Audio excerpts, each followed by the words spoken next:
What's going on, everyone? Today I'm going to show you a simple thing to do on your own car: change the oil. It's not hard to do, and there's actually some benefits to doing it yourself.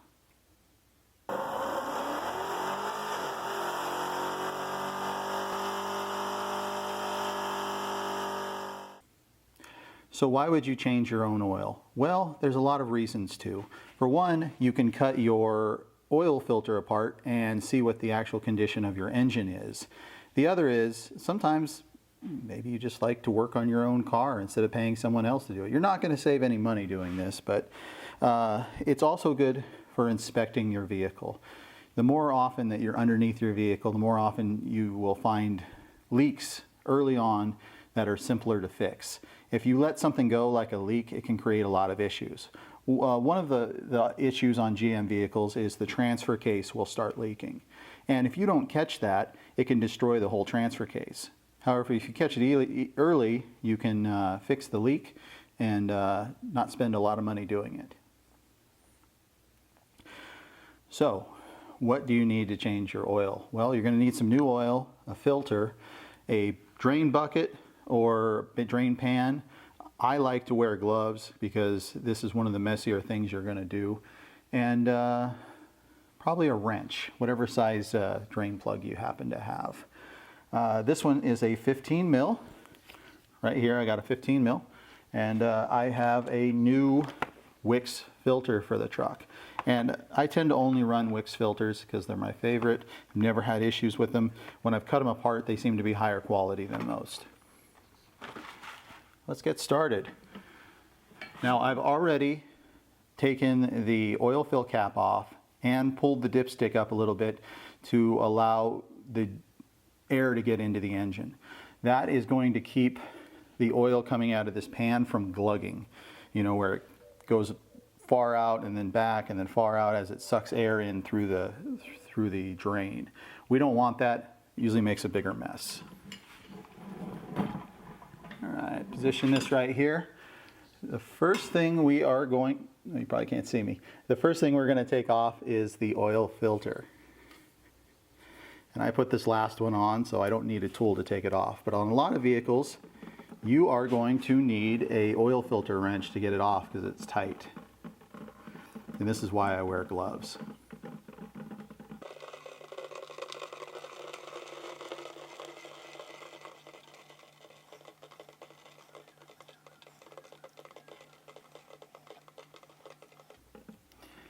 By the way, be careful when you're wearing gloves. Stuff is even slippier. Can't say it. Slipperier. It's a weird word.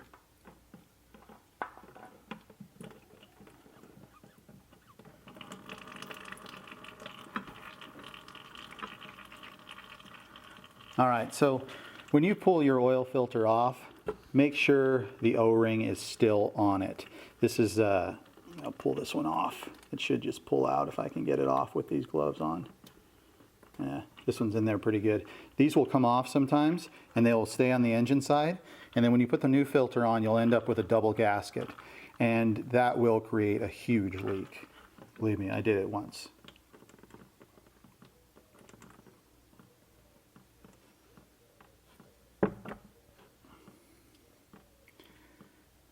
Look how messy my hand is already.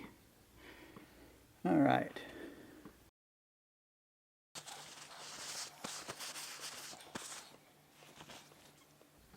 There we go. All right, now for the drain plug. I had already loosened that. That's why it came off that easy.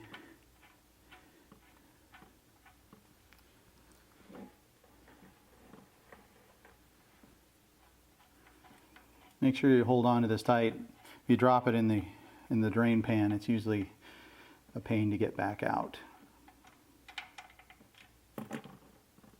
See, no glugging.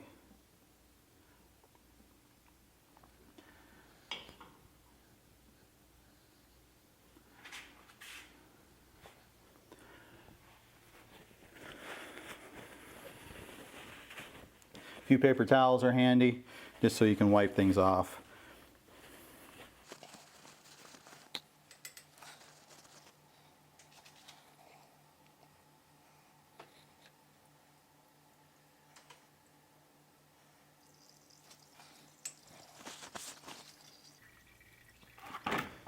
Now on the actual brand of oil you use, doesn't really matter. Oil is oil, they're all pretty good. I will say synthetic is way better than regular old dyno juice, and with modern cars you want to be real careful with the weight of oil you use. Now back in the day everybody liked to put a little thicker oil in a lot of stuff and it didn't create any issues. But modern engines have a lot of really small orifices that are precisely metered for a specific weight of oil. Certain engines, like Ford 3-valve Triton engines, you put too thick of oil in them, they run horribly. And that's because I believe it's on those, it's the cam phaser has issues with the thick oil. So you'll want to stick with whatever is recommended. I want to say this is 530 on this particular engine. You can look that up on the internet. The specifications are pretty easy to find on most vehicles. All right, so this is our new filter. Now, we don't want to put this on dry. If we put this on dry, the engine is going to run for a minute without oil. Well, not a minute, a few seconds. But certain vehicles, if this doesn't have some oil in it, they won't even prime. You know, especially if the oil pump is wore out. So on this particular engine, it points straight up, so it's very easy for us to fill it up with oil without creating too much issue. When it's sideways, you're still going to want to put some in there, but not nearly as much because, of course, you have to turn it sideways to get it on the engine. Now, I'm going to put a little bit in here, and then we're also going to take and put oil on this gasket. We don't want the gasket to stick as we're tightening it down since it screws down tight. If you don't put anything on there, there's a chance that it can rip or damage the gasket, and then you'll have a huge leak. All right, I've got this filled up now, and there is a little bit of oil on the top that I can put my finger in and wipe it around on this gasket. So now it's all ready to install. Grab my paper towel again. We'll wipe off the excess in here.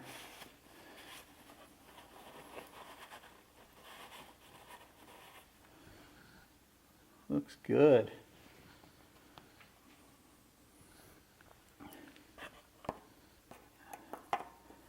Now, if there's any dirt around where the oil filter goes on, it's a good idea to clean that, just so there's no chance of contaminating your oil system.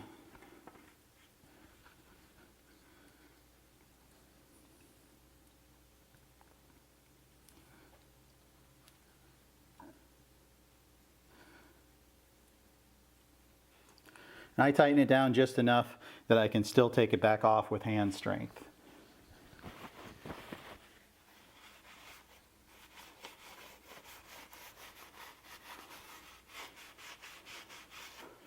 You don't want to leave the oil on there. It will make dirt stick to it. And the next time you go to do the oil change, it'll be filthy under here. I guess I should talk about the seal on this. So on this drain plug, it's got a little rubber seal. If this thing starts getting too tore up, just replace the drain plug. They are cheap and plentiful at auto parts stores. You should always be able to hand thread the thing all the way in. You don't want to over tighten it. This is an aluminum pan. You'll strip it out. Then you have to go with an oversized or change the oil pan or basically create a bunch of issues.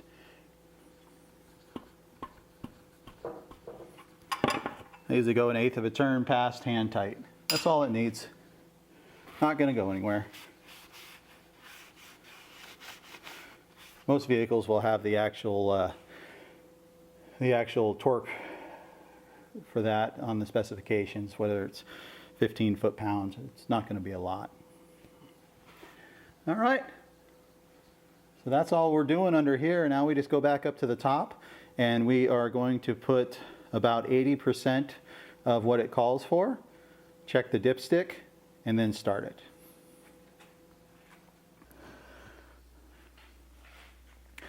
All right, so now we'll just need a funnel, find the oil filler, and then leave your dipstick pulled up just a hair because it will allow the oil to drain into the engine quicker.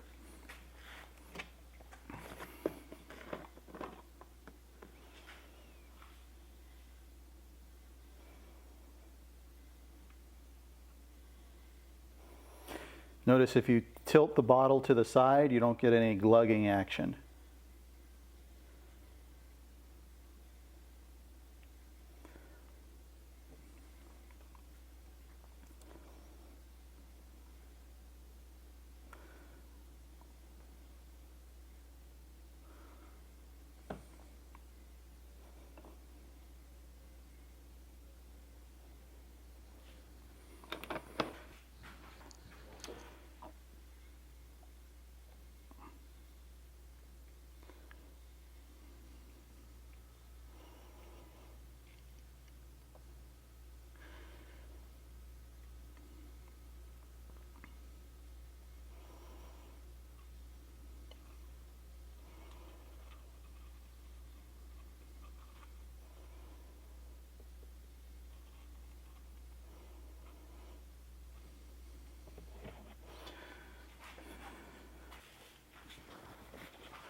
And we'll see what the level looks like. Now on cold days, it will take a while for the oil to make it all the way to the oil pan. It is currently over 100 degrees in here, so no problem today for us. So that is just over the first dot. So we actually have enough to start it, but I'm going to put a little bit more in there.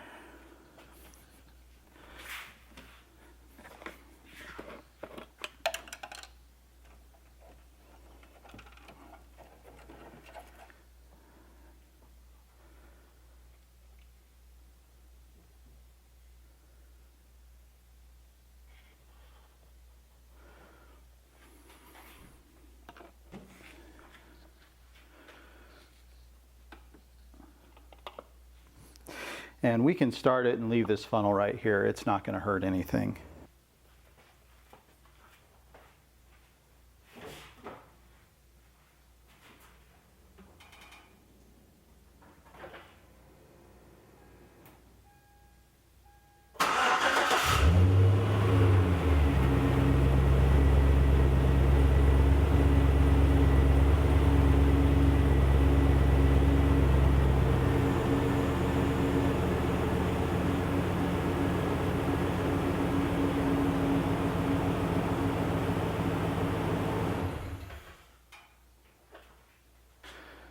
All right, so now we've started it. You want to run it for 15 to 20 seconds at least to fill the oil filter up and get any air out of the system.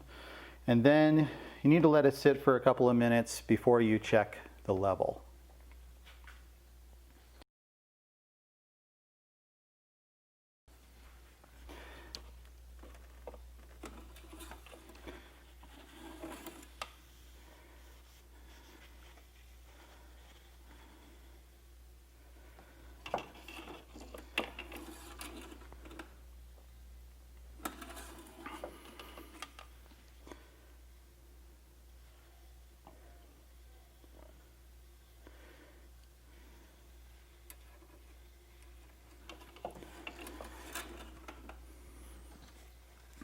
Now after checking the level, you can top it off to get it to the exact spot. Now if you check your oil often, you probably want to go to the middle of the hash marks. And if you don't ever check your oil, or this is going to belong to someone like, say, your daughter or your wife that never checks it, go to the top of the hash marks. And the reason for that is all vehicles use a little bit of oil. This one doesn't use very much, and I check it all the time. But certain vehicles, I remember I had a Jaguar once, it was perfectly acceptable for it to use 1 quart of oil every 1,000 miles. It was actually in the owner's manual, and that was from new.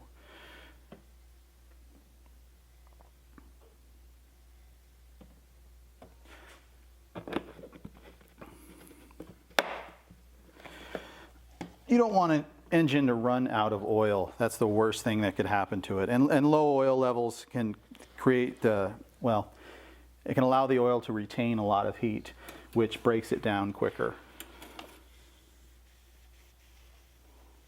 Now you don't want to overfill your oil. that's a bad thing. If the oil is overfilled, it will hit the crankshaft in the bottom of the motor and create windage. And that eats up a lot of horsepower, and it also aerates the oil.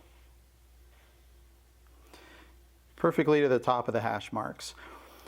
When you're looking at it, you want to flip it over on both sides, because a lot of times one side will rub up against the outside of the tube while you're pulling it in and out and not be accurate.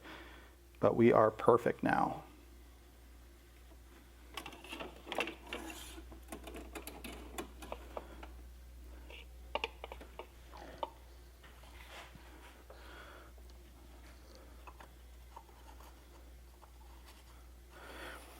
Here's another place that will tell you what type of oil it takes. It says it right on the cap on most modern vehicles.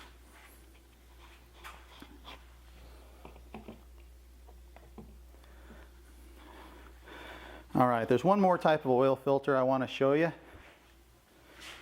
This one right here. Now this is a cartridge style oil filter. You'll find these in a lot of German vehicles. They will have an oil filter housing that's usually accessible from the top of the motor, where you remove a cap and then this will slide out and you replace it.